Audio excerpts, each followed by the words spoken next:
to welcome on this segment with us one of our chamber member businesses, Kate McEvoy-Zdonczyk, who's here as the Vice President of Emerging Markets for Harvard Pilgrim. Hey, thank you. Welcome. Glad to be here. Well, Kate, thanks for being with us, and wanted to maybe, hopefully, in the time we have available, touch on several different things. But one of the initiatives that Harvard Pilgrim, along with a number of chamber member businesses, have helped facilitate and make happen is the One City, One Library program, which City Manager Augustus and Patty Eppinger and others, working with the school department, school committee, public libraries, bring together a kind of more unified approach in opening up our libraries for kids and families in the community. And Harvard Pilgrim has taken the lead on one of those. Yep. So we're partnered with West Tatnuck Library, West Tatnuck School, and what we love about this initiative is it doesn't just put a public library or just put a library resource in the hands of the students, because a lot of our schools lost their libraries probably about 20 years ago. But it creates a public library branch. So after the students use it during the school day, it is open to the public. It is open from 3 o'clock in the afternoon. It's open on weekends. There's classes, there's courses, there's all sorts of kinds of programming and access for the members of our community. So it's hugely important because we lost our branch libraries, and we're starting to see lack of libraries impact our students' numbers and our students' track record in terms of reading literacy levels, et cetera. So this is an important critical step. So we were really excited to play a role. Yeah, unfortunately in the early 1990s, a lot of the branch libraries, I think with the exception of Great Brook Valley, were closed, but Tatnuck was one of those branches that existed, and one of the few that at the time was linked up with the school. And to date, thousands of visitors. Oh, it's unbelievable. So, we really didn't know what to expect. And I sit on the board of the Worcester Educational Collaborative and do some work for the Worcester Educational Development Foundation and also the library. So there really were 3 different players at the table for this. And it was truly interesting to watch how all the components interdigitated to get this moving. And it's really remarkable to see. So what we're seeing inside the school itself is not just the outstanding numbers of the members of the community who are accessing the library, but we're starting to see the reading scores and the literacy levels of the kids inside the school go up because it's now an incorporated activity, and they're very excited about it, and it's really excellent. And then, for these new branches that have opened up, various businesses have taken the lead, and Harvard Pilgrim taken lead at Tatnuck. We've had the principal of Tatnuck School here, Erin McGuirk, and she's talked about, and people probably have seen the bumper stickers and lawn signs up, 20 minutes a day reading to your child makes a huge difference and reflects in those reading abilities and scores. Absolutely. So from a Harvard Pilgrim Healthcare perspective, this was a program of our foundation, and our foundation is primarily committed to improving the health of our communities overall, whether you're a Harvard Pilgrim member or not. So one of the reasons that this made sense for us is when you look at the links between lower literacy levels and reading comprehension and poor health, it's really dramatic, and it's a very concrete correlation. So for us to start to drive greater engagement in education, greater literacy levels in the city, we know we're going to see improved health outcomes down the road. It's a longer investment, obviously, but we know we're on the way, and we're so delighted. And so many other schools sort of privately on their own have developed small little reading areas in their schools where they have donated books, and they call and ask for, would you help us buy some carpeting, and we've got old furniture, and they're creating these sort of one-off little library centers. So our hope with One City, One Library is to formalize those structures for the schools in the future and start to have libraries at every school. And what a great goal to have, and to see them valued and appreciated, and it's really important. No, good stuff. Turning to other good stuff, a great annual tradition in August in the city of Worcester coming up, the Latin Festival, August 15th. Harvard Pilgrim, big sponsor of that event. Yeah, we love that event. It's really, so inclusion and diversity are 2 themes that you'll see at Harvard Pilgrim run through everything. And we don't look at it as, any one dimension. We're the first health plan to offer coverage for transgender services and whatnot.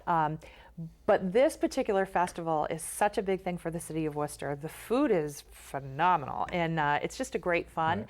And it's it's a population that is a humongous part of our community, and the numbers of people of Latino descent in Worcester are huge.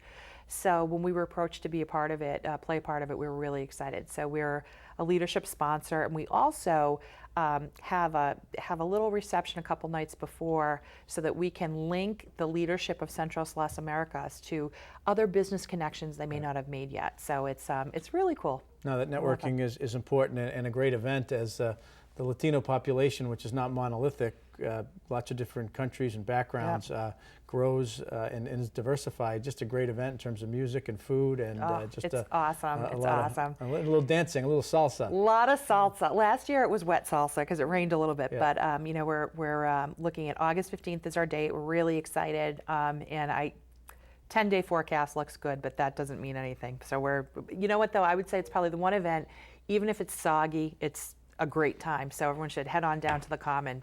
It's great to see our downtown so lively on a weekend. Right. Really exciting. And the construction of the rehabilitation of the Common and the streetscaping, it really is a great venue. Sticking to kind of changing dynamics of seasons, weather, but nothing is more ever-changing and constantly changing than the world of healthcare. Certainly in Massachusetts, we've been a leader. A lot of that led by our private sector companies and providers, insurance companies. But a change taking place concerning insured markets. You want to talk a little bit about that for our viewers who are out there who are owners of businesses, members of the chamber? What should they be looking out for? So it's very interesting. So in 2010, when the Healthcare Reform Act nationally was passed, we stood in a very unique position in Massachusetts. As you know, you were a lieutenant governor at the time, but we had already passed healthcare reform. We had the larger part of our population in the state insured, so we'd sort of built the infrastructure and the different components and defined the rules and started implementing them for how that was going to work. So now we have this national legislation that's similar but not the same. So we've been going through the process of sort of mitigating all those little various points so that we can be compliant with what the federal rules are. And it's had some impacts, and there's one impact for smaller businesses that's going to be fairly critical, and I think a lot of small businesses do have it on their radar screen, but they probably, if they don't, want to start looking into it and call their broker and find out a little bit more.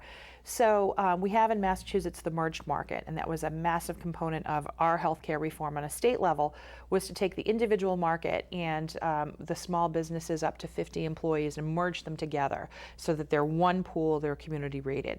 So if you're a company right now and you have 50 to 100 employees, we actually we calculate your rates a little bit differently. A lot of it is based off of what the rate is for the merged market, but some of it is your utilization of your own company. So if you have, how many times do your employees go? Have you had any high doctor? claims? Right. Have you had any? So how do we impact? How are we able to set a rate that's appropriate for your company? And this is all regulated by the state, so it's never arbitrary. Right.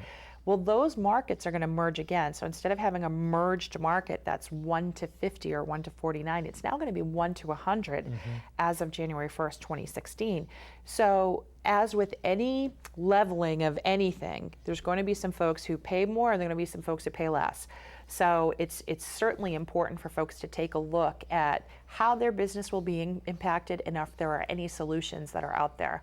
You know, we know a lot of businesses who are much smaller, who are in that 50 to 100 size, are starting to look at the realities of being able to self-insure, which typically you don't do until you're a much larger company and you have more critical mass of employees. So they're starting to look at those kinds of options and say, okay, this is going to be a big financial hit for me. My population hasn't changed, my utilization hasn't changed, but now I have to start paying for a greater part of the population in a way that I wasn't paying before. Is there any way around that? So it's important for folks to have a conversation because, as we know, our small businesses are 60% of our marketplace out here, and any impact in cost, whether it be utility or health cost increase, it's going to hit them pretty hard, and we don't want to see jobs sacrificed. And so usually kind of anniversary dates and renewals of plans takes place in the spring. We're beyond that, but you're saying, companies should be proactive now and kind of looking at alternatives and looking at those alternatives through their brokers? Absolutely, and planning is everything. So I think most insurers in the state of Mass see 40 or 50% of all of the businesses that they insure renew on the first of the year. So anyone renewing on the first of the year is going to have this impact right away. But even if it's April, you want to be able to build your budget around any savings or increases that you might have to see, so that you can be planning for it and understanding it. The last thing we want to see as insurers, and we're nonprofits, so we're really here for the businesses. We don't want to see anyone taken by surprise. So we try to be very clear about what's coming down the road. And this is something, as we talk more and more with our small businesses, they seem a little surprised by it. So we're just trying to get the word out. We've been saying at Harvard Pilgrim, 100 is the new 50. So if you've been exempt from all of that merged market regimen before, you aren't now. So so take a look at that. So what do they say, 50's the new 40 or 60's the new 50? Well, I just turned 40 a couple of years ago, and I think 40 was the new 20. So I don't know if that relates to insurance, but yeah, we'll see. Just as we wrap up, I mean, we got just a couple minutes left, but you mentioned some of this merging market, but also some of the change, because the feds are requiring some changes in Massachusetts, which we didn't want because we thought we were leading the way. That's still settling?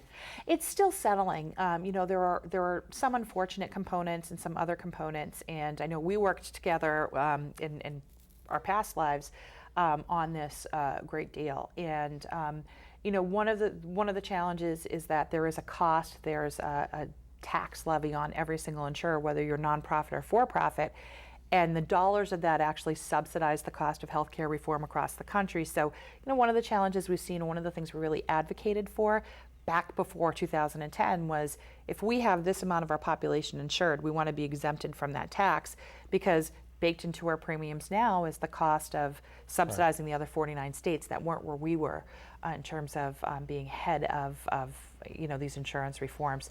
So there's always some glitches, and it's harder to retrofit than it is to build new. So it's a lot of fun. Okay, thank you for